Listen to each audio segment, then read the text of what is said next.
Okie dokie, we are live. Greetings from the fifth dimension, and welcome to Happy Dance's Guide to the Revolution. Thank you, Jonathan Caplan, for joining me on the show. Welcome. You're welcome. Hey, thank you. You're welcome. Hey, I realized we have the same initials. JC, what up, though? All the way. All the way. Yeah, beautiful. Yeah, there's a couple JCs throughout history who have Mark, no big deal. You got Napoleon Bonaparte, and other, yeah, great literary people. So, I posted this Declaration of Interdependence there on Facebook, and I think I closed it with who's in, and you were one of the first people to be like, I'm in. So I'm in, all in. So that's great. It's great to see that and get that from people, especially somebody, like you who I look up to. What was it about what I wrote there that you found like most attractive? What was it that you kind of what was it about it that made you not hesitate maybe? Well, we both come from an environmental background, you know what I mean? Mm-hmm. That we really need to make changes quickly, that there's already, a lot of, violence. There's people fighting because of, not enough water, not enough, we've always fought over land, but that's, right. That's going to happen. But that things are really, because of water, are really, and it's not a new thing. It's been happening for years. It's happening in South America. It's happening in the Middle East. It's happening in Asia and China. Countries are really battling it out. So yeah, there. And that's just the tip of the iceberg that that interested me. But yeah, trying to not just complain about things, but make changes. Right. Show people, hey, look. It's not that hard, you can make changes. Little things really do add up, especially if a lot of people start doing them. Yeah. Yeah. And maybe it is really hard, but that doesn't mean we don't have to do it. Right. Exactly. Well, we're both Bernie Sanders fans, right? And it's like, he's been fighting for change for a very long time, and now people are starting to adopt it and copy him, and he's like, well, I've already been saying we should do this. I hate beating a dead horse, but yes, we need to do this immediately, please. So I feel that, well, especially with our government right now, it's so many things are happening so quickly, so badly, and it's just, for a lot of people, it's overwhelming. I have some friends who are they're quitting Facebook. They're like, they try not to watch television or the news because it just upsets them. And I'm like, I can kind of understand that. I don't want to stick my head in the sand. I want to be informed, but yeah, if I'm in my car or, watching the news or something and yelling, that's not good, or Facebook or whatever, yelling at my phone or yelling at something. It's upsetting. And there's one issue alone is enough to be like pretty anxiety provoking. Like climate change in itself is like, what the hell are we going to do about this? Like, this is a serious problem. It's like the machine is really is bad, tumbling down the road, and I don't see I can't even imagine a situation where we beat it almost, other than like a substantial breakthrough in technology or like a combined will of the general population of the entire world, Right. And I feel bad. It used to be way off in the, in the future, but I really feel bad for little kids. They're going to get a world that's just, overpopulated, just different, terrible, missing, fires, earthquakes happen. And then what did I just learned? Well, I kind of knew it. When you have a hotter planet, we're going to have more volcanic activity.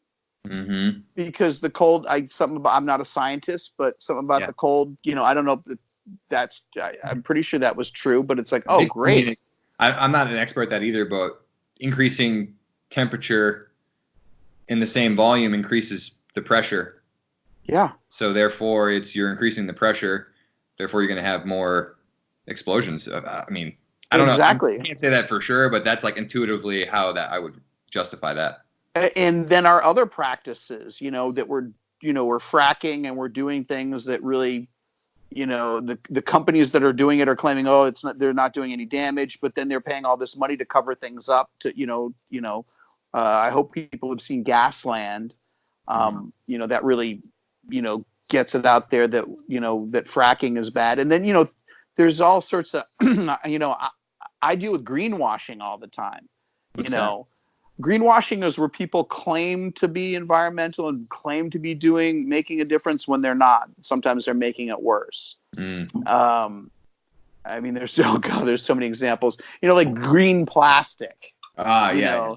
I know. Somebody claiming like for us styrofoam. Oh, styrofoam is recyclable. Oh, and it's a good thing. It's not. It's the worst thing in the world. I should put my other earpiece down. Sorry. It makes me look really Jewish, like I have a past. Sorry. Styrofoam is not recyclable. It's almost always contaminated. The companies that manufacture it say it's recyclable. They're the only ones who take it back, and they basically melt it down and do nothing with it. They'll take used styrofoam back, no problem, but you have to bring excuse me, you have to bring it to them. There's no centers around, Right. And it's crazy. And they, I work in waste, so one of the things is the city of LA, two things they take that we shouldn't take are styrofoam and plastic bags. Any type of film really is useless. Same thing. It's almost always contaminated. It's dirty. It's got stuff on it. And it's very, very hard to recycle unless you have a lot of this certain type of plastic and it's perfectly clean. Yeah. Otherwise, it's virtually impossible to recycle it, So, and a lot of companies are taking advantage of that. They're throwing all this styrofoam and crap in the recycling, and we have to take it because we have a 10-year contract with the city. We have to take it, So, look, I pulled out all my hair thinking about it. I got some if you need to borrow some. Oh, I would love that. I wish I could get extra. the stuff that's on my back kind of up here, So. Yeah. So yeah, it's other greenwashing. When a company says they're doing something, like a lot of oil companies. Some of them are, but it's hard to figure out because they're oil companies. Right. In Europe, a lot of oil companies are starting to put in electric charging stations in there. So it's like which is smart. Why not put that in? Take advantage. If a car is a car, why not charge up a car? Sure. Help the industry. They don't look at it as the enemy, which some do. Unfortunately. But yeah, I love electric cars. I think it's they're not actually Chevy Volt. R.I.P. to the Chevy Volt. Well, he's not dead. I sold it to a friend. Oh, you had a Chevy Volt? Yeah, I love that car. I miss that car. That's only part electric. Good hands. Yeah, it's part electric. It's a plug-in hybrid. Plug-in hybrid. Yeah. One of those Frankenstein cars. Yeah, I got to tell you, I have a used Prius. It's okay. It does the job. They're very inexpensive, and you can get them. But I really want to get a full electric. Sure. There's so many options out there, but I guess the Hyundai Kona seems to offer the best bang for buck. I mean, you can spend more and get the cheaper Tesla, which is just a fantastic car. I mean, sure, but they're expensive. Yeah. Yeah. But I could drive from LA to the Bay Area, and not have to really, you can supercharge on the way up. So it's not a big dilemma like it used to be. No, it's not. It really isn't. And I've been watching a lot of videos of guys, driving across on long trips. Like one guy went from Connecticut to where do you go? Connecticut to Florida, like southern Florida, with his wife and dogs, and he had it was kind of cool, and it's just amazing. He just pulls over, and he did it where he would go every supercharger, so 200 every 150 200 miles he would just pull over and rest and charge up, and just doesn't take that long depending on your car. Plus they're more fun to drive too. I mean, they're so smooth and so I gotta tell you, quiet once you try an electric car, it's really hard to go back. The quickness, seriously, how fast they are. My friend has Chevy Bolt. Well, that was the thing. He didn't really like electric cars all that much, but then he went and test drove it. And he's like, "Oh my, I have to have this." Yeah, a lot of people say it's that. just the fastest car I could get in that range, you know. And then you get the crazy Teslas, which are even faster, you know. But yeah, the Hyundai Kona was also very quick. I'm like, whoa, and it just looks like, I like that it looks like a regular car. Yeah, just, woo, takes right off. Like they're a roller coaster or something. Yeah, Mm-hmm. or a rocket. Yeah, Mm-hmm. and silence and no, and I mean, I just heard they ran an electric car race. Part of the race went inside of a building because you can do that. There's no emissions. What? So a car race can go inside or in tunnels or in places where you usually couldn't do that. Yeah. Yeah. I've been following Formula E. It's kind of interesting. It's electric Formula One cars that are fully electric. Whoa. And all the teams are major, you know, like actually Porsche just got into it, but it's been like huge, you know, Jaguar, Audi, Volkswagen. I'm not sure if Ford is in. Mahindra, which is a big, they're a big car manufacturer in India. They have a crazy car, and I mean these cars are just as fast, if not faster, than the Formula One cars. They know this is the future. They know that. Oh yeah, it's cheaper, it's more efficient, and also the technology is crazy. Right now, the fastest car that's done Pikes Peak, that's done all these, is an electric. It's a super electric car made by Volkswagen.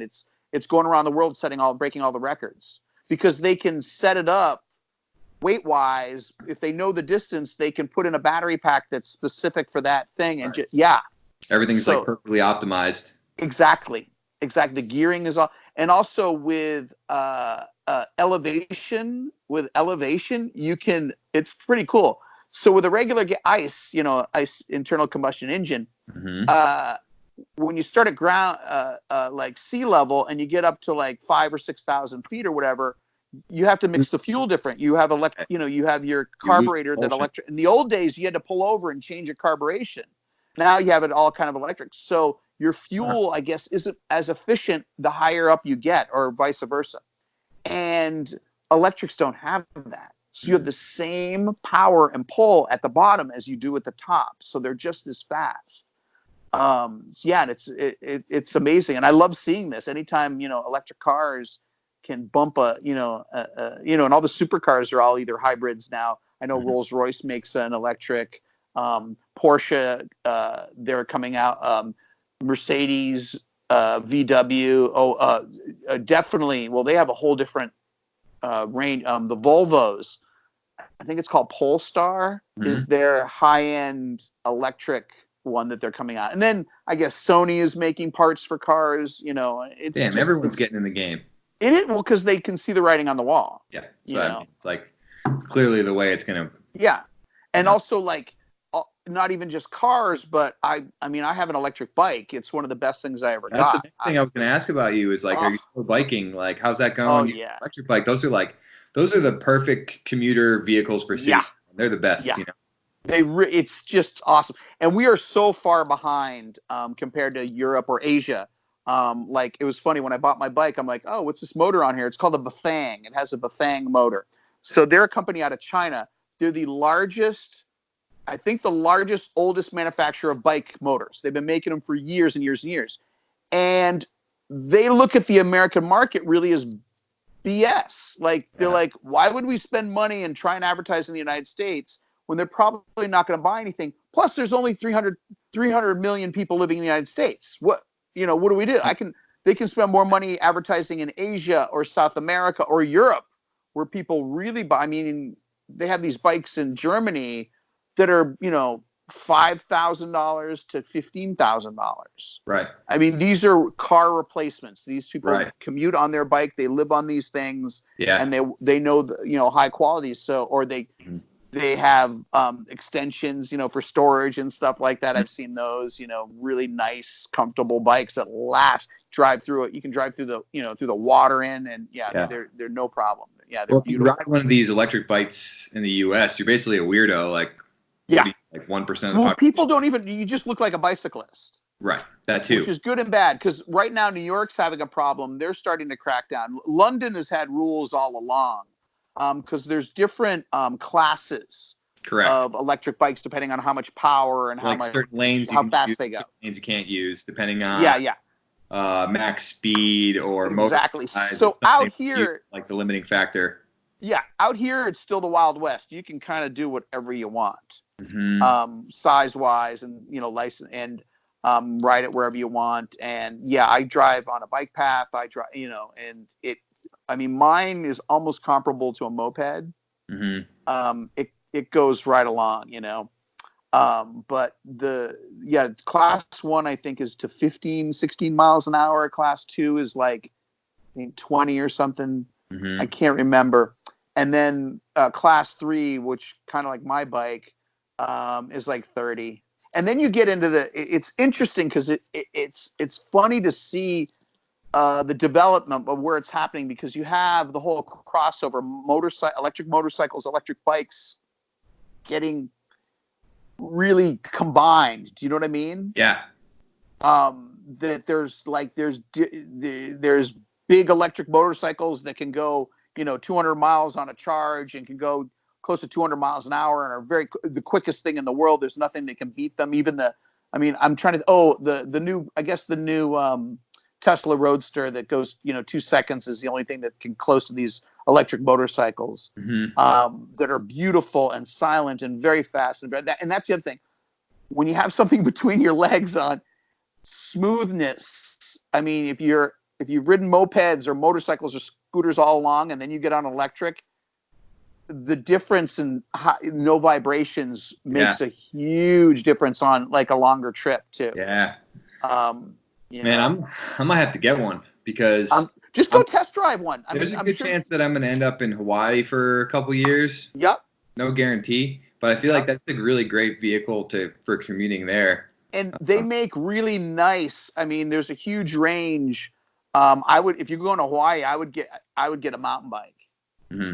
There's a whole, again, you can spend as little as, I wouldn't go under $1,800 for a bike, because anything less than that, everything is really compromised. Either the bike itself or the components are on it. Right. So I usually say, $1,500, $1,800. I know the Sondors, which is kind of on the cheap side. I think you can still get one of those for $800. You don't want to go less than that. And then the sky's the limit. There's this one company. They're Chinese. The bike's called a Suron, SUR space RON, and I want to test drive one. I haven't found a guy, because they're one of those direct ship. You order it and you get a box in the mail and you put it together yourself. But the people that have them love them. And there's a whole weird licensing thing, because the thing can go almost 50 miles an hour. No problem. No problem. So what is it? Is it a bike? Is it a motorcycle? Because you can't take it on the highway because it only goes 50, but and it doesn't have pedals. It looks like a dirt bike if you really look at it. It has dirt bike components on it. But it's way lighter. It has and I've heard people customizing them and putting bigger batteries on them so you can go farther and have more power. It's just like people souping up their motorcycles and their cars back in the day. What's the name of the company? Suron? Suron, yeah, Suron. Spell that time for me. Yeah, SUR and then space RON. Just put in Suron electric bike. I would go to YouTube and check out some videos because you get to see how they really are. And again, China is way ahead of us with electric scooters, electric bikes. Same with India. They have a lot more stuff than we do, a lot more selection. Riding around in a car is like cool, but it's kind of like lame, when you're on that bike and you're out in the air and you're with the people. And unless you're, it's just like so much more exhilarating and like, I don't know, more fun, Exactly. It's easier to park. I take it for granted. I live in California. We have, over 300 days of sunshine. So having a bike is fantastic. And being able to go somewhere like in LA, if something's really far, I take my car. But if I have to go somewhere and I know it's downtown, it's going to be horrible parking, I take my bikes. I don't have a per se bike problem yet. I have 3 bikes. I don't know if that constitutes a problem. Yeah, you're on the edge. If you get I'm one, on the edge. it's I have my problem. You know? Do you know Sanjay? You know Sanjay, right? My friend Sanjay. Yeah. So he has seriously 15 bikes. He has a problem. He has a bike problem. He has a serious problem. Yeah, he fixes them and he sells some of them, but mostly he goes, "Oh, I love this bike." I'm like, "Dude, don't fall in love with it. Don't name it. Don't name it. Don't name it. You don't name bikes, you don't name farm animals. Nope, you don't do it." Yeah. That's funny. So he has a bunch of bikes. Most of them he can ride. A bunch of them are frames and parts and stuff like that. But I mean, he's worked on my bikes a bunch of times. Yeah, dude, he's a good dude. He's a good dude. Yeah. Bikes, scooters, electric scooters are fantastic. I had one of those first. That was one of the first electric rigs I ever had. Probably 2007. And I used to get pulled. I would get pulled over all the time on it. Why? Excuse me. Well, because you were so dangerous looking. No, because right. Look at me, Jewish kind of bike without a beard. When they ran the license plate, it would come up that the registration was expired. So when I first registered, excuse me, I registered as a moped because it didn't go faster than 35, but it didn't have pedals on it, so it looked like a scooter. So the cops were like, "What the hell is this guy?" So they would pull me over. I would show them my registration. And they're like, "What is this?" And I'm like, "Oh, it's an electric." They're like, "An electric what?" I'm like, "It's a scooter. It's electric. Batteries are here. Here's this." And they're like, "No way." And I'm like, I showed her how to work. And, a few of the cops were like, "Where do I get one of these things? This is awesome." And I'm like, "It is, Yeah. But the problem is it was kind of a cheap Chinese import. They have them in China. And I met a guy who was importing them. So I got a discount on it. But, they were about $2,000, I think. I got mine for less than half. I bought it second hand from a guy who bought one. But it was fantastic. It went 35 miles an hour. It was a scooter. I had to wear a full helmet and everything. It was quick. It was super fun, but it didn't last more than 2 years because some Chinese products are really, if Honda or Yamaha made it, I would still have it today. You know. But because it was kind of a cheap company, everything starts to go. The wiring starts to go. The body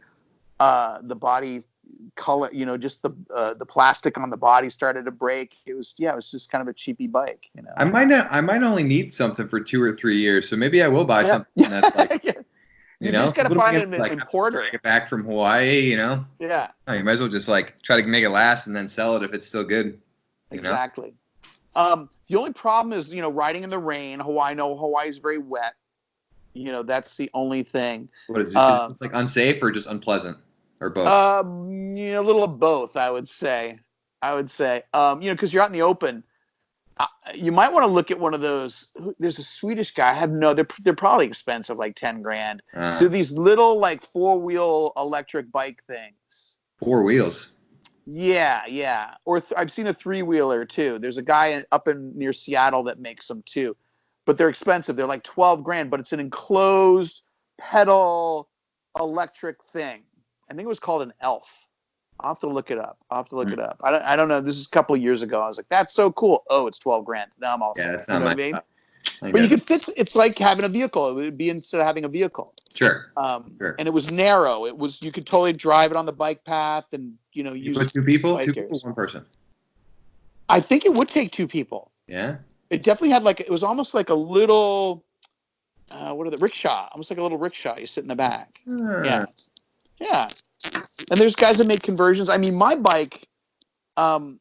There's companies that make specific electric bikes. I know. Giant makes one, Specialized, Trek, all the big ones all make, have, really nice ones, 5, 6, $7,000, very nice bikes that have crazy mileage, that you can ride all the time and click out the battery. They're really fun. Anybody I go to a shop, go test drive one and see what you like, and they're really fun. But don't try an expensive one because you'll fall in love with that, and then you'll have a tough time comparing it to the. I know, right? To the cheapy ones, you're like, "Oh my God, this was it Weistmiller? Weistmiller. That's either a Dutch or German company, and that's a really nice electric Stromer. That's another German bikes that last forever. Oh yeah, the Germans make them very good. Exactly. The battery is in the frame. You see, it doesn't fall out. Yeah. That's awesome. Yeah. Let's shift gears from electric bikes to talk a little bit Sure. about like, where we met at Green Drinks for a little bit. Yes. So I forget even where I originally learned about Green Drinks, but I used to really love going, man. Like, for people who don't know what it is, I mean, it kind of makes sense. It's just like a network of people who get together and for a drink and some food on like a weeknight in Right. wherever location. This one happened to be in Los Angeles, and just talk about life, talk about work, make connections, make make friends, make business networking opportunities, like all those things. And I used to love them. Like any chance I would have to go to them, I would go to them. And I think one of the reasons was it was kind of hard to make friends in LA for me anyway. I mean, right. especially Yeah. like not being big Hollywood movie stars or like It's nice to be around like-minded people because I'm the same way. Yeah. Right. Like we're not like well now I'm doing this podcast, but like then I was working doing engineering, energy consulting work, Right. and like that's not exactly going to make you a bunch of friends in your Hollywood night out, You don't produce a show? Okay, yeah. I'm gonna go. Oh, you're not an actor. You're not a musician. It's like nothing against any of those people, but it was exactly. It was hard to like have, Well, it's just like anything, any industry. If you're not connected to it, it's just not. And I'm the same. I was an actor for years. That's the reason I came here.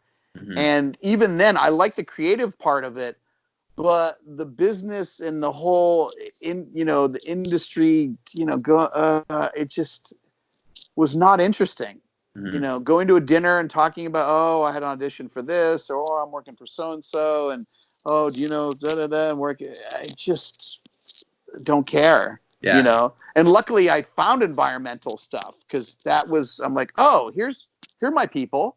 These are the people I have stuff in common with, and my crazy hippie groups. But it's just it made it a lot easier, having something in common, because it again goes back to politics. You don't find. I mean, every once in a while I'd go to an event and there'd be some crazy right winger there. I'm like, are you serious? Everybody around you is a hippie and loves, freedom and, trying to explain it to somebody. Yeah. It doesn't happen a lot because they understand. I think everybody loves freedom, right? I think you're going to have a hard time finding anybody who doesn't love freedom, right? Trying to think. Right and left. Republicans, I don't know. Right wingers, yeah. I think they like freedom. I mean, who doesn't like freedom? That's like a right. Exactly. Yeah. Who doesn't like freedom? Well, it depends on freedom of what. Yeah. What do you like freedom of? Yeah. Because right now our government doesn't really like freedom of the press. Mm-hmm. And sorry, I gotta argue about that. That's fine. But back to Green Drinks. Yeah, being around like-minded people, even though people were in different industries, like we would get solar people, we would get nonprofit people, we would get water people, we would get here in LA, tree people. That's a great organization that's here in LA. It's sad because it's kind of dwindling. We've been like losing a lot of our last Green Drinks have not been great because there's a lot of options out there. People, do a lot of, different things. And we had some regulars, but they kind of moved on to, they moved away. Actually, a lot of them moved to other places, Yeah. Another reason why LA is so tough, like, it's like not only if you're not in the industry, like the entertainment industry, but like because it's so, what's the word? Transient city. You get a lot of people in. I think that's the right word. So many people move from other places, right? Exactly. Isn't that what you're saying? Yeah, people move from other places. Yeah. Yeah, so you make friends with somebody and then they leave, or or vice versa, like me. Like I was there for, how long was I there for? 3 years? Yeah. Right. Now I left. And it's a fun place. Like, talking to you when I was getting ready to leave, like I went to the last Green Drinks. It was at the train station. It was at that bar that was like right off the train station. It was like really cool. Like you know what I'm talking about? Like they took like one of those old, from Union Station. It was like right off the side. And was it in Union Station? Yeah. Remember that? Yes, that's still there. Like huge high ceilings and like old fancy. Yeah. Great place. I told you and some of the other folks there that I was making my exit stage left from Los Angeles to go hike the Appalachian Trail. Exactly. And that was the last we chatted in person. Exactly. Exactly. And I was like, yeah, sure you are. Yeah, good luck with that. And like, well, he does have a plan. Oh my God, he's really doing it. Oh my God, look at him out there. Look how skinny he is. Jesus. You doubt me? You didn't think I could do it, did you? Well, no, not that you couldn't do it. No, it's never you can't do it. I didn't think you would. Do you know what I mean? So many people are like, oh, I want to do it to India. Oh, I plan on doing this. Oh, I want to travel. Oh, I'm quitting my job and moving to New York. Like, or, oh, I'm going to go buy a farm in Vermont. Yeah, everyone says they want to do that, but, you know, oh, I'm going to grow pot up in Mendocino. All right, good luck with that. You know what I mean? Everyone wants to do it, but there's not a lot of push through, let alone I want to walk the Appalachian Trail. It's like, that's really far and that's a lot of time. And can you afford that? Or can, you know, it's like, oh, I guess you can, you know, you're going to get rid of all you. It's a huge, huge life change that most people, including myself, you know, would kind of be really intimidating. I'm like, oh my God, what am I going to just pick up and just leave everything or put it in? Did you put stuff in storage? What did you do? I just sold everything and shipped. Just got rid of everything. Left to my dad's house. Yeah. Yeah, not everyone can do that, but you know, way to go, dude. Well, that must have been why when I wrote the Declaration of Interdependence, you were so like automatically in, because you already doubted me once and you're like, I can't doubt this man twice, man. That would just be a mistake at this point, you know? He's making sense now. Yeah, exactly. Quick learner. Exactly. No. Dude, exactly. Well, no, a lot of people, I mean, and also in this town, a lot of people talk about stuff. Yeah. And then the reality sets in and, you know, that, oh, I wanted to do this, but I just couldn't. And, oh, my wife wouldn't let me, you know, you never know. Yeah. But time, money, effort, you know, it's a daunting task to say, hey, look, I'm going to not work, you know, for how long? Wait, 3 months? How long did you go for? It took me 8 months, man. 8 months? It took me 8 months. And you got to Katahdin, right? Mount Katahdin? I went the whole way. Yeah, I haven't done the whole Appalachian Trail, but because I'm from New England, I've hiked Baxter State Park and I've been up Mount Katahdin. Beautiful. I know. Supposedly, now whoever's listening has to double check this. Supposedly, Mount Katahdin, because it's the highest, most northeastern peak, you know, it's in Maine up there. Supposedly, because it's the first place in North America to get hit by sunlight when it comes across. That's what I heard. The top of Mount Katahdin is the first thing to get hit by sunlight in North America. I don't know if that's true. It would make sense. It's furthest east and it's high enough. The highest. Yeah. Makes sense. I mean, we'd have to, no guarantee that it's true, but it probably is. The millions of people that are listening, somebody email in and fact check that. At least in the U.S., because I don't know much about Canada. I don't know what kind of mountain chains they're dealing with up there and how far east that all goes. Oh, there are, but they kick in kind of farther because, like, I know Montreal, the back of Montreal is a mountain. It's not a huge mountain, but yeah. I got to hike back up there for sunrise so I could get that first. Oh God, you don't want to be on that mountaintop. That'd be terrible. Because that means you'd have to hike at night most of the time and then camp out up there. Yeah, you'd have to hike it at night. You'd either have to start at like, midnight or... Yeah, and is it one of those ones that's worth it? Like it happens and you're like, it's great. All right, let's go down. All right. Or you go at work and it's like a foggy day. You can't see anything. Yeah, exactly. Oh, I know. Yeah. Like there's that place in, I think, Vietnam or Cambodia. It's on a huge mountain. And it's just like breathtaking and most amazing, one of the biggest photographed places, but a lot of times it's foggy and people hike up 3 hours and they get up there like, no, it's foggy, no, I want to see damn it, you know? Man, well, I want to tell you about my next adventure too. Okay, but before we do that, that was a teaser. Before we do that, I want to talk about your work a little bit. I want to talk about waste. I want to talk about some challenges we talked a little bit about the plastic and the styrofoam stuff, maybe some other challenges that you're dealing with. And then like adventures how to make it better too. So just kind of like where it's at currently. Yeah. And then like ideas to make the whole waste. So, I mean, point of view, I mean, I'm in California, I'm in Los Angeles. So it's different, you know, other places, you know, you're in Pennsylvania, right? I am presently in Pennsylvania. Woo-hoo-hoo. So I'm sure Pennsylvania has different rules, regulations, different things that they accept, different plastics, you know, So every place is going to be a little different. Even in California, you know, Northern California is a little different than Even Southern California. the county, it's like you almost got to go on the county website to know what they take and what they don't. Exactly. Like Glendale, we're right up against Glendale. They have separate. Actually, we're all kind of on the same page with what we take. It's just who takes it, you know. So the big push and the big rules in California that were passed a couple of years ago, I think 2014, 2015. One was mandatory recycling. You have to recycle in a municipality. You can't just throw everything in the landfill. And the second one, and to me is more important because recycling is, you know, from an environmental point of view, I wish it wasn't even generated. Like, why do we even have plastic disposable? Reusable plastic, fine. Hospital, fine. You know, I'm sitting on something that's got plastic on it. Fine. Durables, no problem. It's just the throwaway, you know, plates and spoons and this, and you get you get something shipped by Amazon and your cardboard, you know, just fills up and it gets through, you know, barely recycled. To me, the more important one is compost, organics. I want to talk about compost too. Yeah, that's that was the big thing was recycling. That was easier for people because they've been recycling in California for over 30 years. So it's not, but organics is newer. And I always ask people like, hey, have you been to the Bay Area recently? Because they've been doing it a lot longer there. Or have you been to Europe or South America where everywhere you go, they have 3 bins. They have garbage, recycling, and compost. And people are like, oh no, I've never, what do you do? It's like, it's, you know, it's all your food stuff and also all, you know, your green yard waste and things like that can go in there. And what it does is when you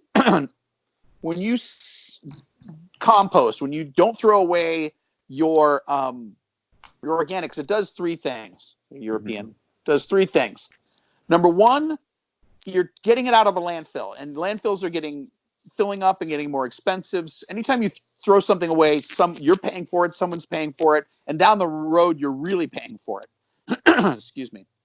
So if we can get organics out of there, that's good. So, you know, you're paying expensive for it to be thrown away.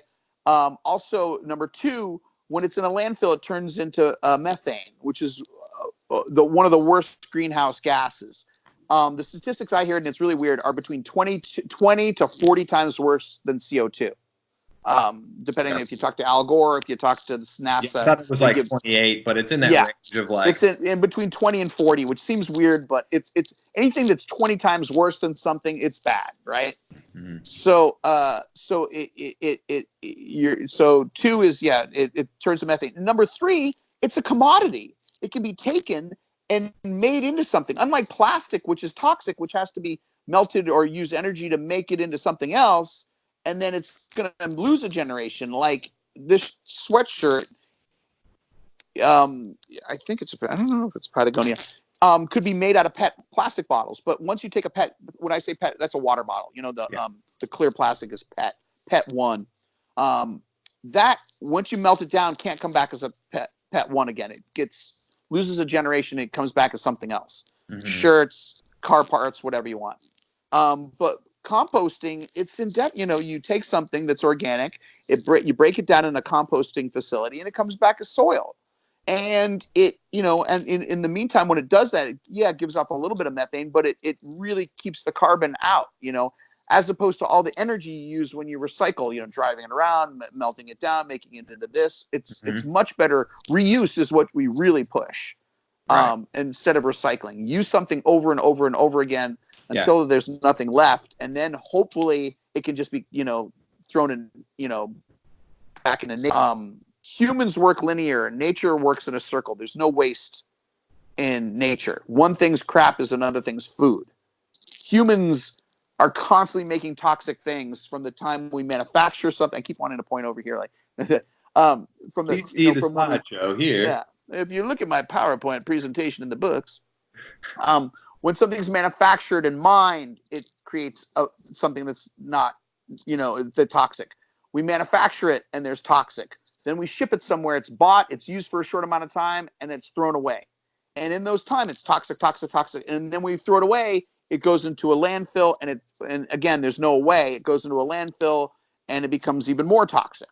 So, what people in my industry really want to do is get away from toxic, use, things that aren't, biomimicry, use things from nature, because then you don't have to have the toxic throwaway part. It can just be reused and made back into something else. You can chip up wood and make it into soil. You can break up stone and make it into soil. There's all sorts of things that are alternatives. Metal. That's why metal is so great. You can grind it up and it's pretty much inert. Right. So basically, what you're saying is like recycling is good, right? But if you want to do great, there's like maybe 6 R's that come before recycling, including reduce, reuse. Yeah, exactly. Refurbish. And then local, try to keep things local. I mean, especially as fuel and energy gets more expensive, you can keep something local, like neighborhood. And I mean, that's the other thing.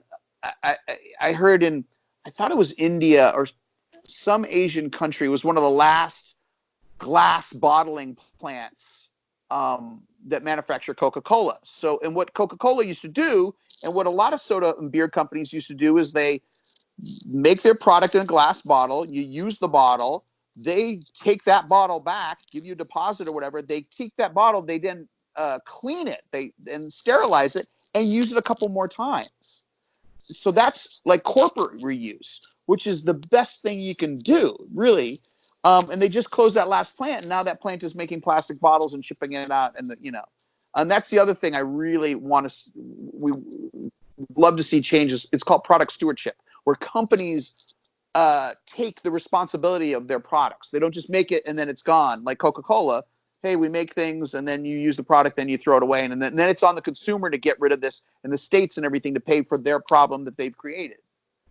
That's not sustainable and not smart. Mm-hmm. If Coca-Cola could go back to their old ways of manufacturing glass and having it be reused, cleaned, and then, because there's little energy. Because same with glass and metal. If you have to recycle those things, it takes a lot of energy to melt those things down, make them into the same bottle that's being used again.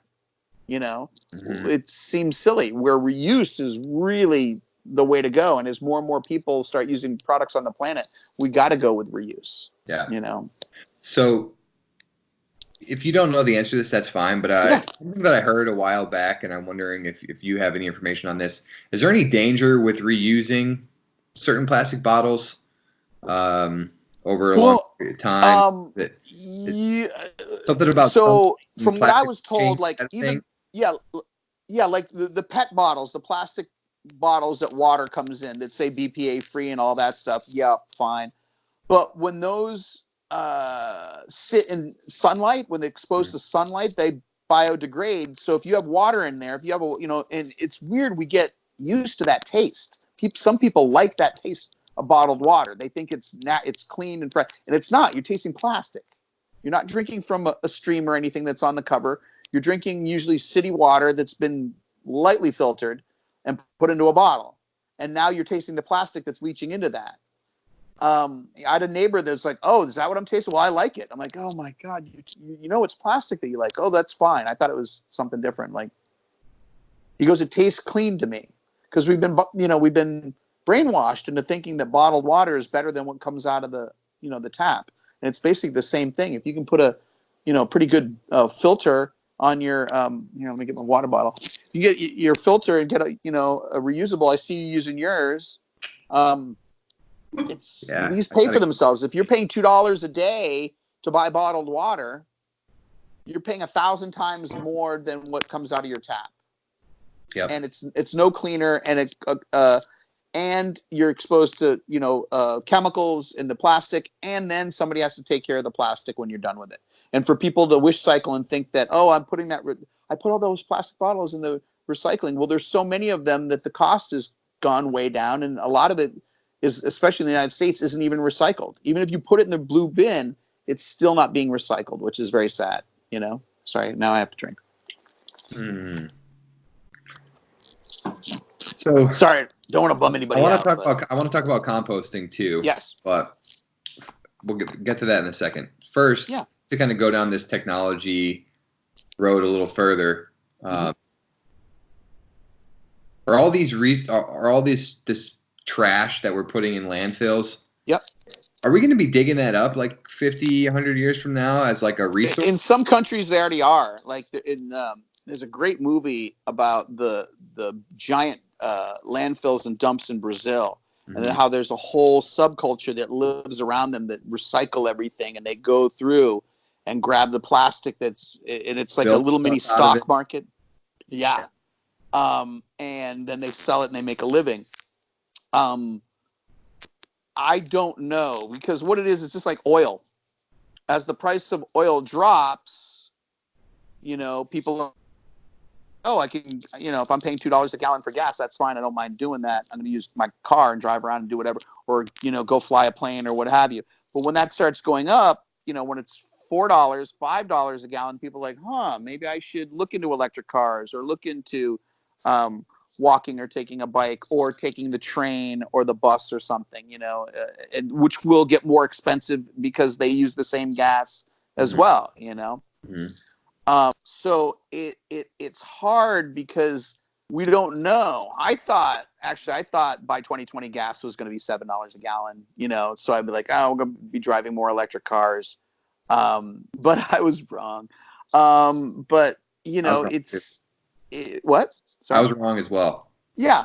I would have bet 10 years ago on gas prices. I would have bet it would have been higher by at least double. Yeah. I mean, considering it was $4 a gallon 4 years ago. I mean, it's goes up and down. And I mean, the oil companies are evil, but they're smart. They know what they're doing and they know how to push us as much as they can. They would make it $5 a gallon if we would pay it, And when there's a glut and they need to do it, they do it. And we're like, and then people change a little bit and they get rid of their big trucks and they, buy smaller cars or they walk or whatever. But then it comes back down and it changes. And that affects technology, until, it's starting to happen with electric cars. We're starting to see, like, I guess the new, what is the little car? Oh, Mini. Cooper Mini. The new Cooper Mini electric is going to be cheaper and faster than the regular ICE one, because the batteries have caught up. And I mean, it's always been pretty inexpensive. The technology is not new when it comes to electric cars. We've had electric cars just as long as we've had gas powered cars. Right. There were electric cars in the turn of the century. They used to call them like lady cars. Jay Leno has one. What's it? A 1909 Baker electric thing, goes 25 miles an hour. But people like them. Every car went 25 miles an hour. No fumes. You went home, you plugged it in. Everyone had electricity and lights. Well, not everyone. Right. But it was very expensive. It's just that nobody looked into that because gas and oil have been so inexpensive. Like, why would you even think of doing an electric car? Sure. So electric cars were always a joke. And then somebody like Elon Musk comes around and is like, all right, this is where I want to put my money and make them sexy and fast. And now people look at Teslas as like, ugh, I hate people who drive Teslas. It's, oh man, it's come to that. We do. Because not everyone who drives a Tesla is an environmentalist or really cares. They just want the fastest, nicest car they can get, and that happens to be a Tesla. Yeah, that dude's a hero in my eyes for sure. Yeah, through Musk. Yeah, pretty cool what they did there, and not just him, but the people that work for those companies. I think. Yeah, the people that are really making a difference, and there are a lot of smart engineering, design. There's a lot of great people out there. It's just that. It's sad that they can't communicate. I saw a TED Talk on a guy who was like, there's a class at, I think it's either Harvard, MIT. So this guy has to teach a class to MIT students on how to look, you might have invented something that's going to change the world, but if you can't explain your product to somebody if you're just rattling off details, it's going to go over someone's head, then you're not going to be able to get any money for your program. You have to be able to explain your product or what your idea is in a regular person way. You know what I mean? You can't have it legal speak. You can't be too technical about it. Otherwise you're going to lose people. Not everyone knows, so they have to teach a class on how to explain, basically make a TED talk on what you want to do with your product, or what your idea is. Yep. Because some people are just so technically, it's like, well, it's a microscope that does this. Like, well, what does your microscope do? It's like, I don't know how to explain it in regular. Well, you have to. Does it see at night? What is the what is your what is your tell me why it matters? Like, why does exactly it, exactly and exactly. I feel fortunate that that's something that's come relatively easy to me personally. And right. Not that I'm the perfect explainerator. But no, but it's like when I have friends who are in, like, they work in software and they start explaining something and I'm like, I don't know what that is, but I'm shaking my head because I'm like, they're so happy about what they've been doing. Yeah. Oh yeah. India. Yes, I know. Yeah. I feel that way like 90% of the time, when maybe even more than that, whenever I ask somebody about like their PhD thesis. Right. It's like, okay, like the first sentence, I got the first sentence. Second sentence, I got about half of that. And it's like, now you lost me. Now I have no idea that even your reference to this book that I will never read, I have no idea what that. Yeah, my friend, when he got his doctorate, he tried to show me one of his books, and I'm like, I couldn't get through the introduction at all. I'm like, what is this about? Well, I know you're in education, but I have no idea what this is.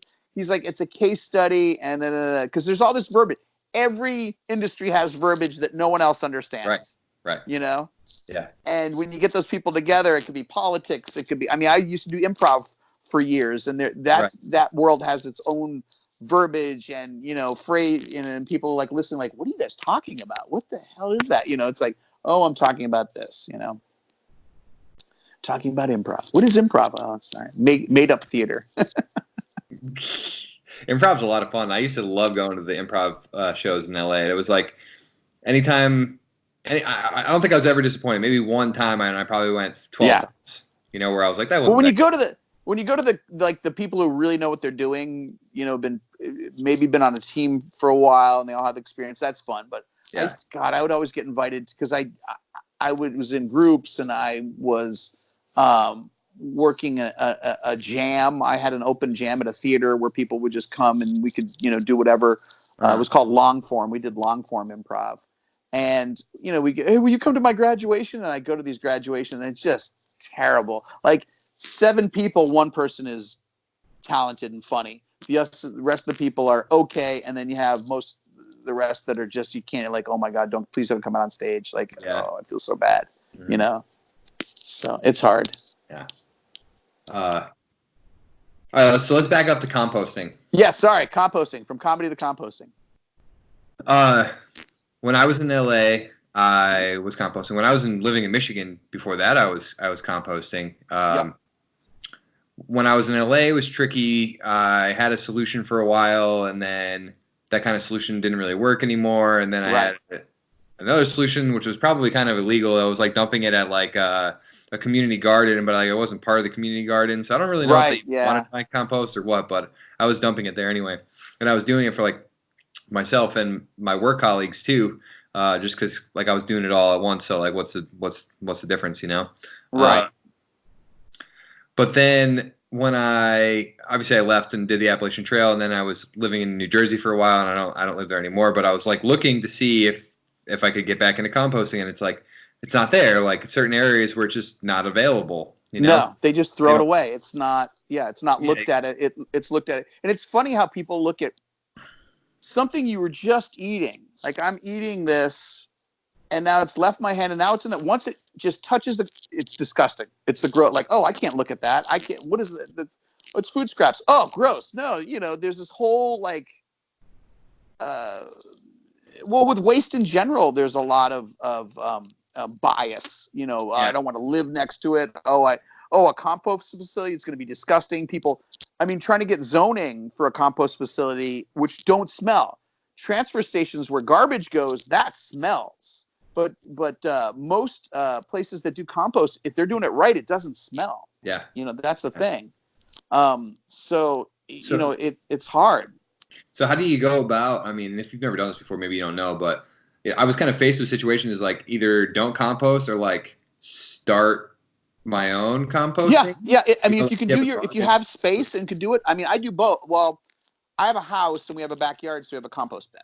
Exactly have a tree, at work, we just started a compost. We've had a compost. Well, it just started. It's been about 4 months, 5 months of compost at work as well. But my work, we're using it as an example because we also pick up from people commercial. We charge them, but we pick up. And it's weird because in LA, and I don't agree with, again, another thing I don't agree with, if you're our customer, you pay for your garbage, but your recycling is factored in. You don't pay any extra for it. So if you have a big recycling bin or a small one, doesn't matter, no charge. But with composting, we charge. And it's like there's no incentive for any customer to want to do it because, oh, well, I don't want to do it because you're charging me for it. You know? Charging more than they're charging for the trash? About the same price. It's the same price. Is so it like again, no bin or per pound or? It's a bin. You fill up the bin and we come pick it up. Bin, you might as well throw it in there if you're worried about. But a lot of places don't have the room. I mean, they just barely have room for their bins. You know, if you're like something, you know, like take a movie theater in Los Feliz, it's right up on Vermont Avenue, and they have a parking lot in the back, and they have one little area for their garbage and their recycling. Where are they going to put a compost bin? They're going to have to build an enclosure or something, you know, and they don't want to do that. And also, you know, so many places are designed like architectures have no thought whatsoever. Architects have no thought whatsoever about the zoning in Los Angeles. Like they all put the garbage and the recycling in the back. That's where it shouldn't be. It should be in the front or where it's easily accessible. They're like, you know, again, always trying to hide it and stuff. And I understand that, but I got to plug in. It's just a weird world we're in, you know, it really is. Sorry, I got a low signal on my thing. I can plug into a battery. Oh, battery? Gotcha. Yeah.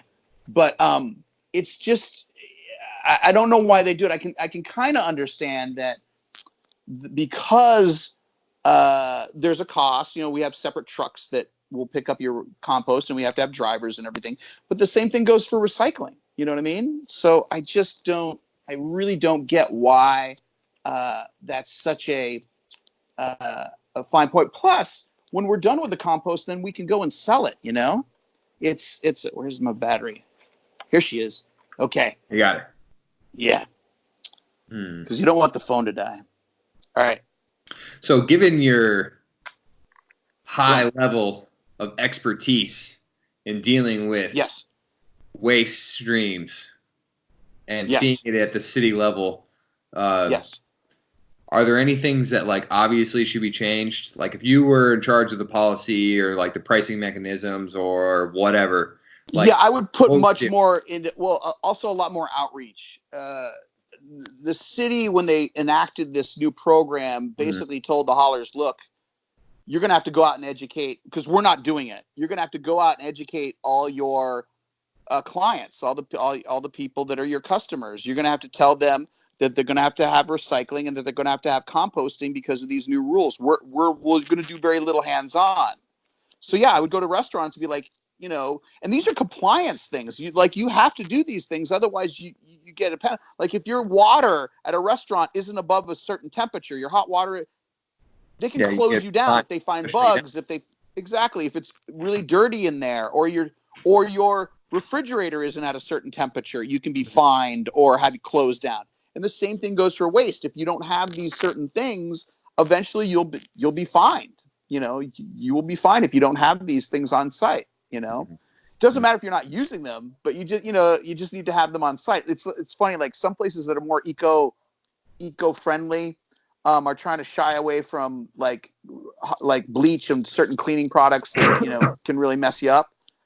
So they're using white vinegar, which does, you know, I'm not talking about doing it at hospitals or something like that, but a business using white vinegar and lemons and things like that, or alkalides instead of using bleach. But because of state laws, they still have to have bleach on site. You can have an old bottle just sitting there like, here's my bleach, you know, I'm ready to go. But they clean with something else. Right. You know what I mean? So, you know, it's weird. We have a lot of weird old rules in California, you know, and also like water collection. It's, even though we're in a drought and we have water problems here, if I want to collect the water off my house, it's still illegal to do that. Because it feeds the groundwater system. Well, no, it's not. No, not at all. It's not that. It's just they look at it as wastewater. They're like, you can't collect wastewater. It's like, it's not wastewater. It's water that I'm going to use to water my plants. I thought it had to do with their kind of accounting for it in their resupply of the water. Oh God, no! If they cared about, can I tell you, if they cared about that, then they would dig up the rivers and they would make things permeable. They really don't care about that. We have so much runoff, you know. Yeah, it's more about like, oh, we have rules like you're not supposed to use wastewater for something. Like, it's not a lot of water, but when a air conditioner runs outside, they always have water dripping off of them. That's the cleanest water you can get. And where does it go? It goes right into the sewer.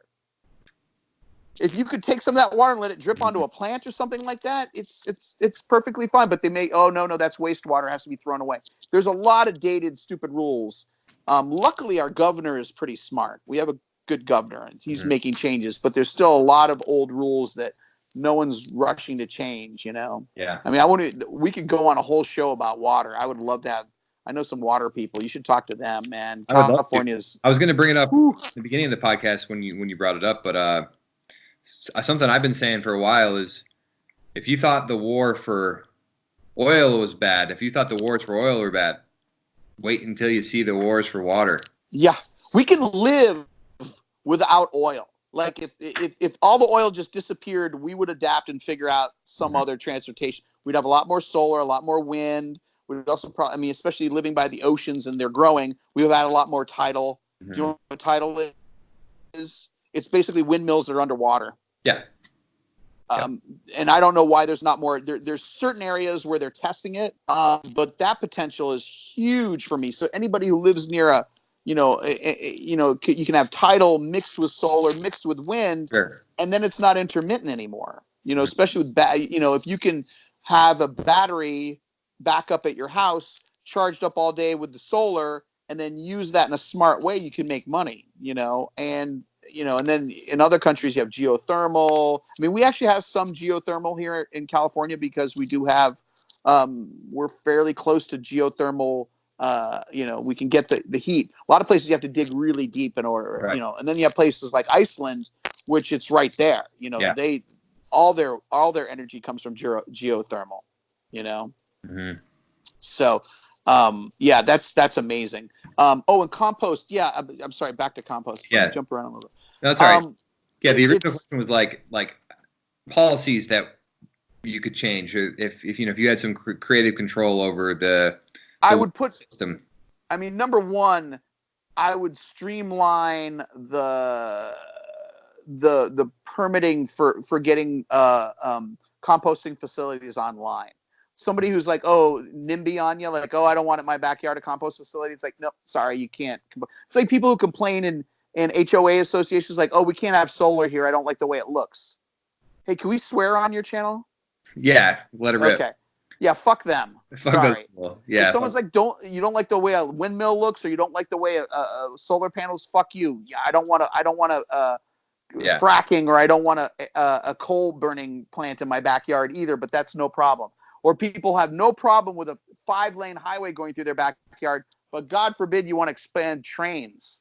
Oh, I want to put trains. Oh no, I don't want any trains back here. Like all the people in Beverly Hills trying to close down another train system going to our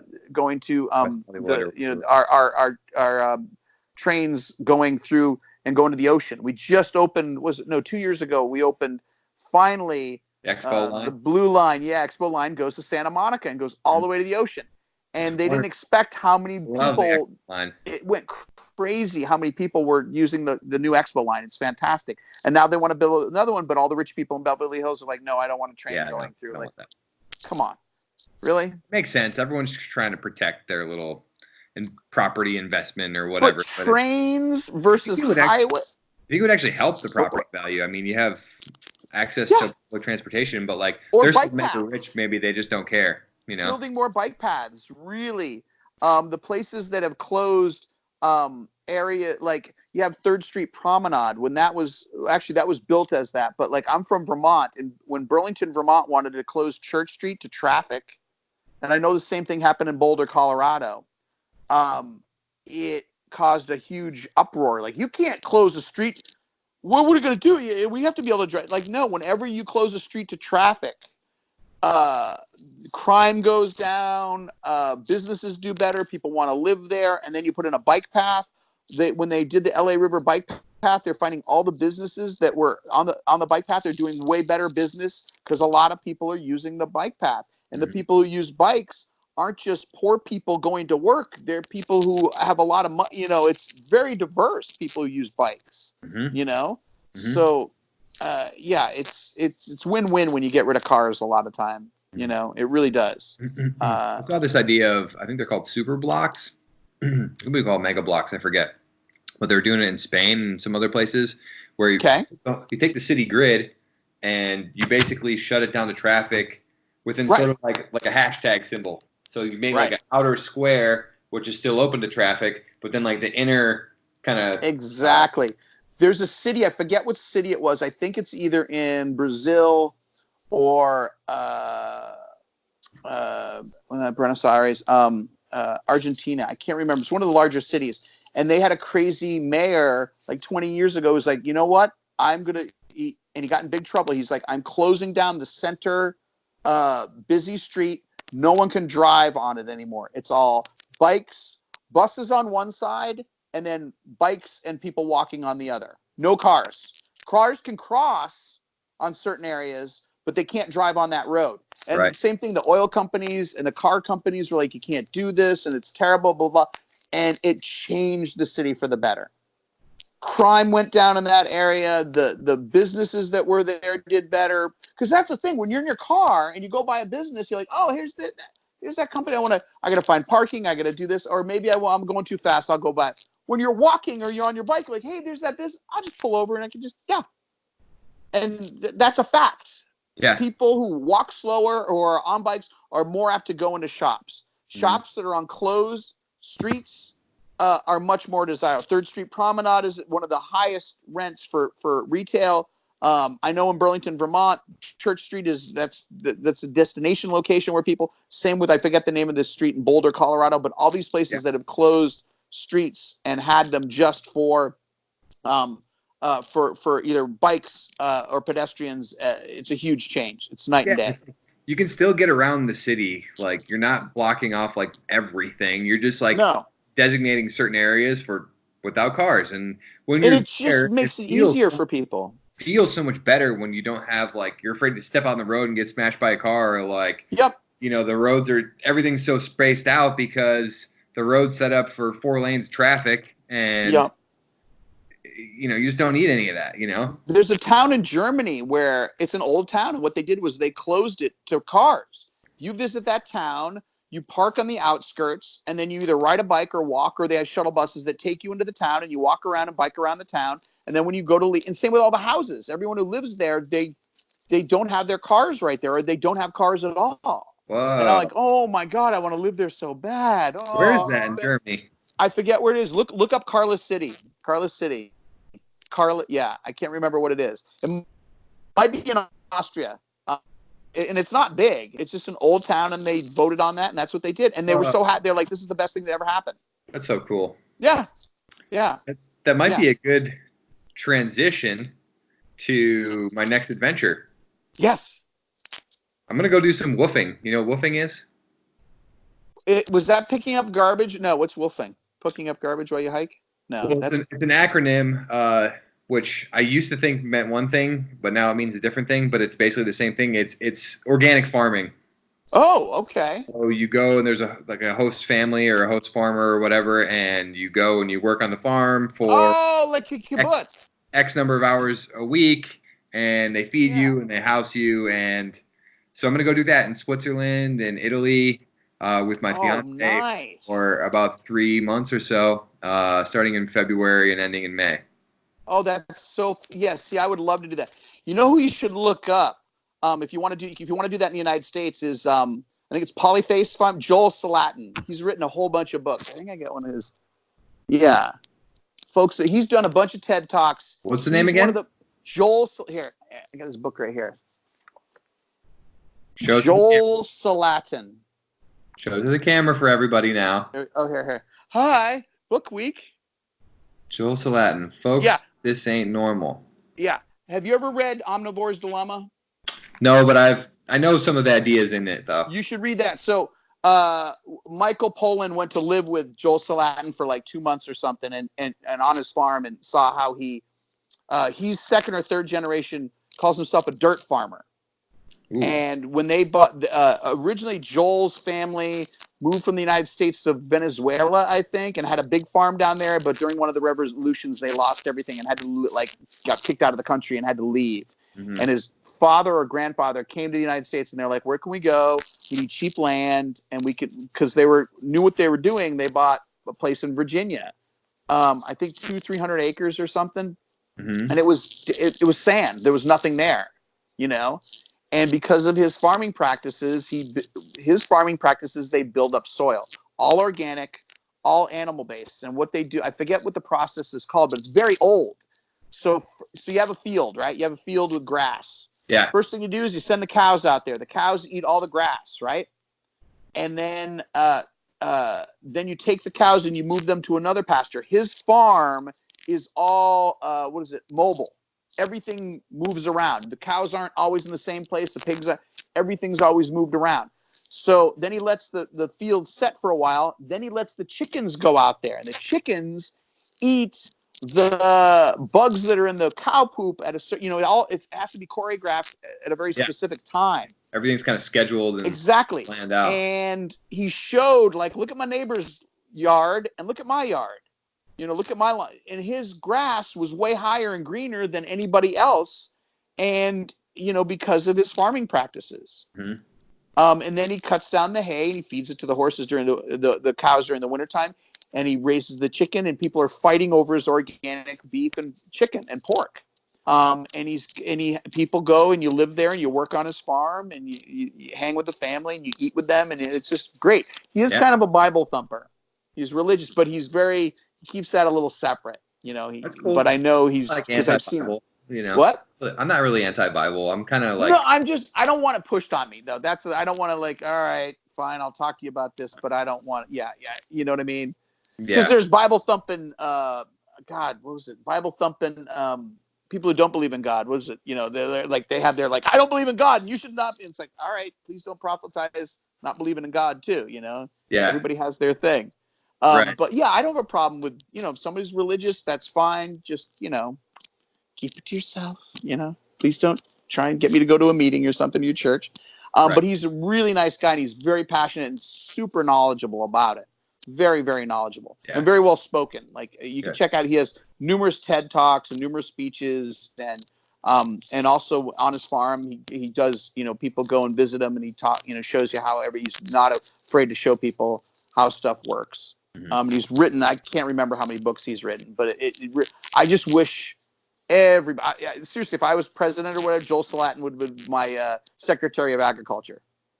I would have everybody grow. We'd get rid of factory farming, and everybody would grow their food like he does and have that practice.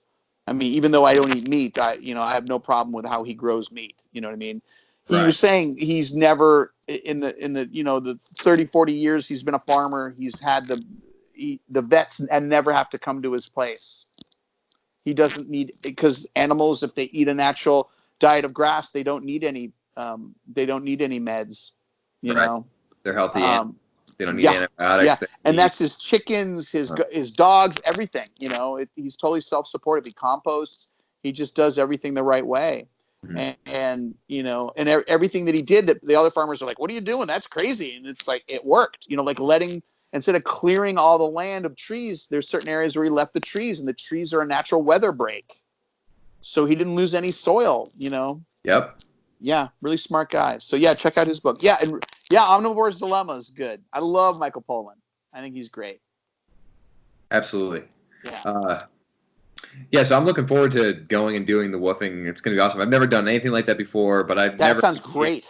I never hiked the AT before, and I managed that. So this probably won't be that much more difficult than that, I'm hoping.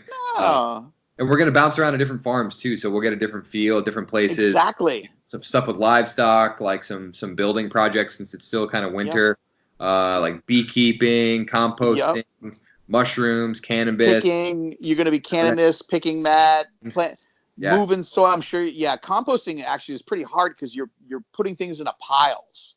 Yeah. You know, and stirring them that's up. And stirring them up, and unless they have a modern facility where they have machines that do it, it's a lot of work. Yeah. There's an organization here. They're great. They're called LA Compost. I was going to say, like, if you were still here and you're still looking for a place to bring your compost, they're at a lot of farmers markets. You can bring your compost to the farmers markets, and they will take it, and they track everything. So they weigh it, and you give them your email and how much you donated, and they take it to their facility, and they put it in the windrows, and they make really good compost at a lot of the parks here in LA, and also in a bunch of the you just said the gardens, community gardens. They're in a whole bunch of community gardens. It's really cool. Yeah. Yeah, I do miss LA sometimes, man. I got to admit. I'm sure you're missing the weather. Well, actually, it was in the 50s today. Well, it's kind of cold. I mean, the weather's cool, but like, I kind of like. There's just always something to do. Yeah. Oh yeah. Yeah. Like, well, and how old are you? Here, but not that many. And when I was there, even though I didn't have like a huge friend group, I could always go out and meet people, or find something to do, or like exactly. And there's so many towns you can go. Oh, I'm going to this area. I mean, I used to live in K-Town, but now I live in Highland Park, and it's just it's very hipster. But I can walk 2 or 3 blocks down to a really cool, bar or restaurant or local place. It's great. And we even have this funky vegan Hofbräu house. A vegan what house? Hofbräu, beer and brats and yeah. It's kind of funny. It's expensive. Yeah, it's expensive, but it's pretty good. It's kind of funny. It was expensive to live there, but if you have a good job while you're there, it's not really that bad. Exactly. Well, and the other thing is, like, I don't know. For me, for places, I'm a locavore. Do you know what a locavore is? Roughly. I try to eat or drink whatever's close by. Like, if I'm in Germany, I'll drink German beers. But why would I drink German beers in the United States? I want the local good brewery that's just down the street. That's going to be the best fresh beer. And the food, is this grown right? Oh, it's grown right over here. Oh, I had it in my bag. That's what you want. Also, sustainability-wise, that's the best way you can do it. Sure. You're better off eating a local, non-organic tomato that's right across the street than you are having an organic tomato that's flown in from somewhere. So yeah, this place, I'm like, do you have any local beers? Like, we just have German beers. I'm like, great. I kind of want a local beer, That's just me. And I do that when I go to a brewery. I'm like, if they don't brew it on site, I'm like, all right, what beer out of all the beers you sell is the closest? And that's also shows if the person who's working there knows about their product. You're like, oh, I don't know. Like, well, you don't know. You're a bartender. You serve people, different product. Wine. If you look on the wine bottle, you can be able to tell where it's from, right? Wouldn't you want to know that? Same with beer. I don't drink quantity. I drink quality. Yeah. Yeah. That's just me. Yeah. I like IPAs. That's my jam. Me too, but not double IPAs. Nah. Sometimes. Double IPAs are too much. I like hops. Yeah, but just the regular 7% ABV, right in that range. High 6s, low 7s. Yeah. I'm lucky. There's so many cool breweries around here. We have Eagle Rock Brewing Company. They're expanding. A Highland Park Brewing Company has got a place here. It's just great. That's really good. And then San Diego, we have the Yellow Triangle, for crying out loud, down there. There's so many breweries, really good breweries that, are established, like Ballast Point and what's the St. Archer's. I went to St. Archer's last time I was down there. It's huge, really fun brewery though. And Ballast Point is one of my favorite. Demon. What's the little demon guy? What the hell's that one? Demon? He's like a little. Is it a California beer? I think it's a San Diego beer. Oh, I don't know. They have like Delicious is like one of the varieties of it. Huh. Stone. Oh, Stone IPA. Oh, yeah. They're all over. They have a brewery actually up north too. But I think they're mostly down there. But my friend used to work at their brewery that was up near Buellton. I think it's Buellton, right off the highway. Mm-hmm. There's a big Stone brewing company up there. Yeah, good beer. You can't go wrong. How can you drink Budweiser or Coors Light when you have that? It's like, oh man. No offense to people that like that shit, but you're doing it wrong. Let me tell you. Exactly. It's taste. It's some people. My brother, when he goes out, he'll have a whole bunch of Budweisers. That's what he likes. He likes quantity, you know? Yeah. And I'm like, oh my God, my brother-in-law, he drinks Pabst Blue Ribbon. I'm like, oh. It's just not for me. I know. Yeah. All right, what else we got here? I got at least one more for you. Let me see if I have anything else. You have anything for me? Questions? No, you're awesome. Questions for me or anything about the movement or anything like that? Because I think I have at least one more here for you. But I'm I try all to on board. Okay. So last one then, and then we'll wrap it up and say goodbye. Okay. 2020 presidential candidates. You already mentioned earlier you're a Bernie fan. You lumped me Bernie in all the way. I'm from Vermont. You lumped me in as a Bernie fan too, without my permission, I must say. Oh, I'm sorry. But no, I like him. He's cool. I like Bernie. Right. I'm not fully decided yet, but I do. Okay. We talked about him on I think the last 2 podcasts, and then this is 3 in a row now. So we can talk about Bernie. We can talk about any of the other candidates. I mean, I'm a hippie. You know, I'm very liberal. So everything that he says, I agree with. I'm also from Vermont, and he's, you know, did some time in Vermont, even though he does not have a Vermont accent at all. No. But everything he says, I mean, I met him years ago when he was the mayor of Burlington, you know, before he was a congressman and senator, he was the mayor of Burlington. And he, you know, everything that pretty much he stands for, I don't disagree. I've never disagreed with him. I can't think of anything. I mean, even his stuff he's very liberal, but even his stuff on guns, he's like, we can't take away all the guns. I mean, a lot of people are like, oh God, I don't like his stance on guns. Like, you can't take away. And I'm all for gun legislation. We need to change the way guns are bought and sold in the United States immediately. I don't think you should have assault weapons. You know, people should have hunting. You know, whatever. That's just me. So, I really agree. On the other end of the spectrum, Joe Biden is just a centrist. I think that's a step back, a real big step back. And when people are like, well, he's more electable, I don't care. He flip-flops.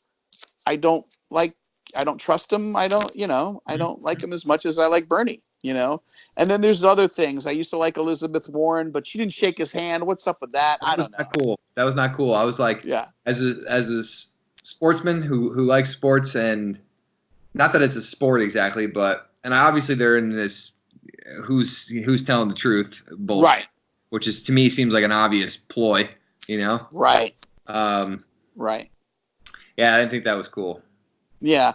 I mean, to say anybody's better than what we have, yeah, sure. Anything's going to be better, you know, but it's like, you know, I just... Bernie's your guy, you're saying. Bernie's your guy. Yeah, he's my guy. Who do you like, like second most? Like, who might you prefer all right. So I can also say, like, I don't like Mike Bloomberg. Like, is he even running? It's like he runs the ads, but he doesn't show up to any of the debates. Something to do with timing. Like, he didn't get something done by a certain period in time, so he wasn't eligible for the debates yet. I don't know fully. So is he in it? All right. So I don't like him either, Bray. I don't like billionaires. Sorry.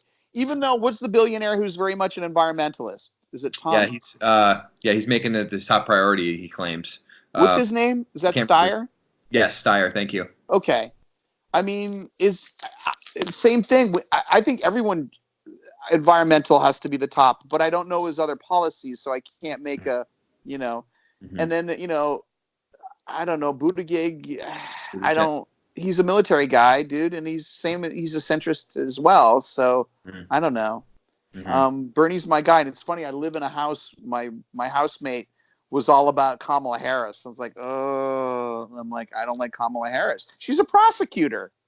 She did a lot of bad things, you know. And it's like, all right, you know, she can flip flop, and it's not like I don't walk into things like, oh, well, she's a black female or she's a woman of color, and like, you got to vote for her. I'm like, no, I don't believe in her policies. Right. If she was saying the same stuff as Bernie, I would definitely vote for her, but she wasn't, you know? Right.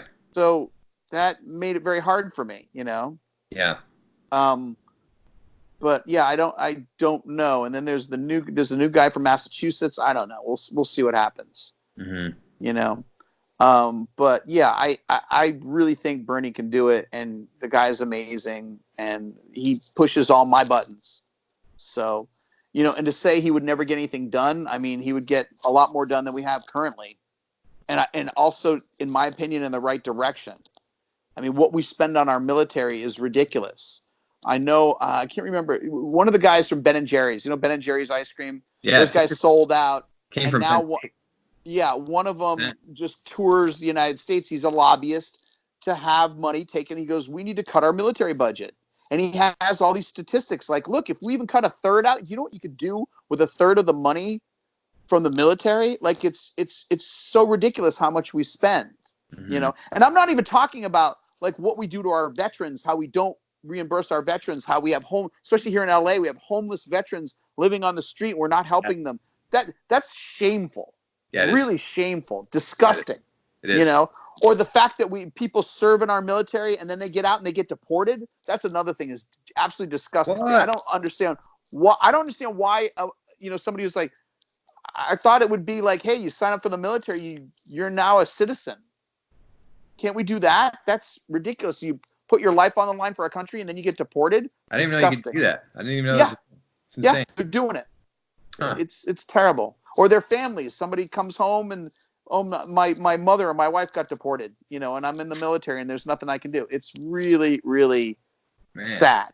Yeah, really, really sad how we're treating our people in the United States. The best place in the world. We're not. We're set up for rich people. Rich people have it great in this country, but not a lot of other people do. Yeah. And don't get me going about healthcare. Don't. Ooh, we had a good one today on healthcare with Mike Pappas. He's a doctor. He's a friend of mine from Gov School, and we got into it a little bit. He's I trust people who are in the industry. You know, like I know what I think would be better, and I can call it like I see it from what I see. But I trust people in the industry to kind of steer. Well, talk to doctors in other countries, you know, like England or Canada, or, you know, and see it's socialized. There's a reason Germany has socialized medicine. It works. The fact that you and I could get sick and then lose everything because we got sick is disgusting. The fact that somebody works their entire, I'm starting to sound like Bernie Sanders. The fact that somebody works their entire life and, you know, works and puts into, and then is now in their 80s and now is having a tough time because their insurance isn't covering anything. It's just disgusting. The fact that the insurance companies get to decide not the medical industry, not what is necessary. I mean, I had dental work and they're like, oh, that's not covered. Like, I'm not getting a boob job. I'm getting a crown. How can that not be covered? It's something I need. It's like, oh, well, it's not looked at as it's not vital, you know. They call it cosmetic or whatever. Cosmetic or something. Yeah, but me not being able to chew food, great. Okay. Yeah, it's really gross. And then you go to other countries and it's working fine and we can't change. I know it's going to take a lot because the insurance industry would be totally shut out. You know, it's all these and all these lobbyists and the pharmaceutical companies. They're fighting for this because they don't want any change. But it has to change. Otherwise, I'm going to Scotland. That's it. I'm going to Scotland. Might never come back from Scotland. Yeah. Well, I mean, I'm in my 50s. I can't, if something happens to me, I can't afford to live here. You know, I'm going to have to if something happens to me, I would have to go to a country that has socialized medicine and live there, you know, if they let me. I don't know. Right. But I don't want to have to rely on my family and go bankrupt. And, you know, that's terrible. Mm-hmm. Terrible. Somebody getting cancer and losing their job and, you know, not being able to, or the people rationing their insulin for diabetes because that's not covered. My brother, he doesn't have epilepsy, but he's prone to seizures. His medication is $1,600 a month. What? $1,600 a month for his meds, for what he takes. It's criminal. It's not like that in other countries. So, yeah, I'm done arguing with it. I want a change right now. I want it to be changed. And if it doesn't, then and I'm trying to keep an open mind. But the more I talk to people, the more I research it, the more I pay attention. Seems like Bernie is the way to go. I mean, I'll leave you with this one thing. In Vermont, okay, Vermont Bernie helped set up. I mean, it's not just him; it's a whole thing. But in Vermont, there's a program called Dr. Dynasaur. Okay, if you are between 1 and I think it's either 18 or 20. I think it's 18. 1 and 18. You're and you live in Vermont, your health care is taken care of because they know that parents shouldn't have to deal with a sick kid and how expensive it can be. So they just make it free. You go in when you're born, you get registered, you get a little card. It says Dr. Dynasaur on it. And if anything happens, and I'll give you a quick example. When I was home, this is years ago when my nieces were little, my niece Jenna put and this, I just heard this on NPR. She stuck a doll's shoe up her nose. Go to the hospital. We go to the hospital. Doctor looks at it, pulls it out. They sign a thing. I think they paid $10. We walked out. Dr. Dynasaur, all taken care of. I just heard on NPR a woman had the exact same thing happen to her daughter. It cost her $3,500. Oh my God. Yeah, to pull a little doll shoe out of the kid's nose, which is super common. $3,500. If that's not criminal, I don't know what is. You know? So it works, even in the small little bastions of places like Vermont. And people are like, oh, they can do it in Vermont because it's expensive there. We have less than 1 million people living in the whole state, and everyone pays their part. And if somebody gets sick, it gets taken care of. You don't have people going out of business or having to quit their jobs or move somewhere because their kid is sick or their mother is sick or they are sick. You know, it's really sad. But hopefully it's changing for the better because of people like you, Jordan, and the revolution and your revolution. I'm trying, man. I'm trying. Trying to stay humble too because exactly. I'm an ambitious person, so I can't get ahead of myself. I just got to stay humble, keep working, keep talking, keep trying to be honest. If I disagree, I'll let you know I disagree. You know Me too. I mean? If I'm just not sure, I'll say I'm not sure. You know, and exactly. I'm learning a lot, and hopefully it can continue, and maybe we'll even be able to put a team together one day and let me know, brother. Do something even better. You know. Yeah. And I mean, this is a great podcast or a great way to get info out and, I've done a bunch of podcasts all for different things, Yeah. And I like the environmental ones the most. I mean, it's what I'm passionate about. You know, I could talk about, there's not a lot of things there's a lot of things I'm passionate about, but there's not a lot of things that I focus, that really touch me. You know what I mean? Right.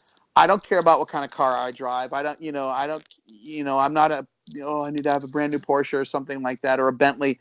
It's not important, what kind of clothes I wear, as long as they're warm and they don't wear out, some brand names last longer than others, but it's all about, how you treat people and how you leave this planet, and hopefully, buying a lot of things and having a big mansion with 2 people in it will fall out of vogue. We can only hope. Can only hope. Yeah. Right on. Dude, it was so good to talk to you. Same here, brother. Thank you so much for coming on the show. Perfect. Anytime. And keep up the good work and keep in touch with me, all right? You too. All right, JC, I'll talk to you soon. Peace out, JC. Later, bro. Bye.